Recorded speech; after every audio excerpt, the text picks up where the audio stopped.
Help? Sure. Yeah, absolutely. For sure. Right? We do that all, I mean, we do that all the time in dog training, right?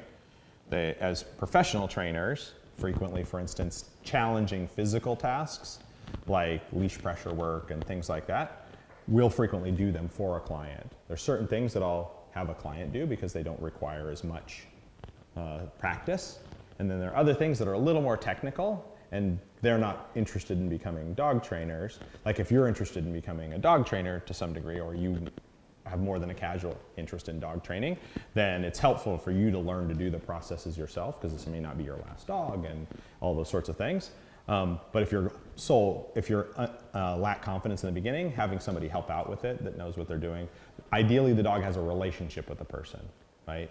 So technically, I grab the lab puppy because labs usually don't care at all. They're like, oh, new person grabbing me, hey, whatever, right? They can be really easy about that stuff.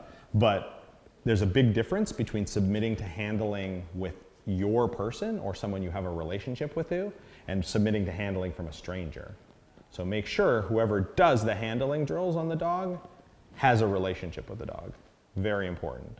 There are certain temperament types, that's where you're gonna get bit by a dog, and it's much more stressful for a dog. Some stranger comes and starts grabbing them, that's a lot more stressful for them than you doing it to them, where they know and trust you already.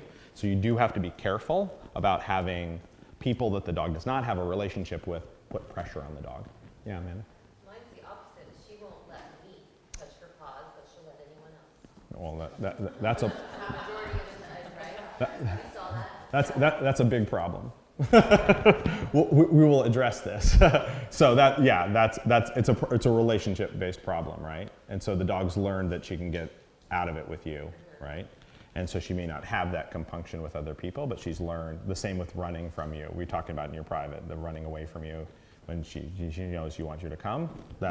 She's learned what she can get away with you, and so now she is, right? And so, but we'll get it. It'll be okay. How dogs are so sensitive that people touching the body, they are used to touching all sorts of rough surfaces with their paw when they walk. It's a different feeling. They get touched on different areas of the thing, and just some dogs don't like it. There's a confinement aspect of it. There's like you're grabbing at me. It's different me stepping on something and having something grab me by the foot, right?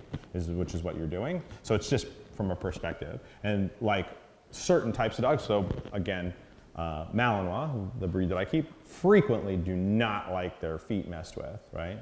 And they can be funny about that stuff and they can get really angry about it. If we do our work right, they're fine, they tolerate it.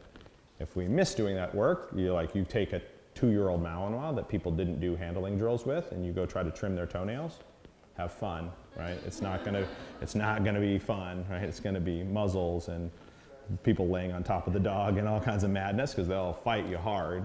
And so they're just sensitive that way, some of them. Not all of them, of course, but some of them are. And so it's a common trait in certain dogs.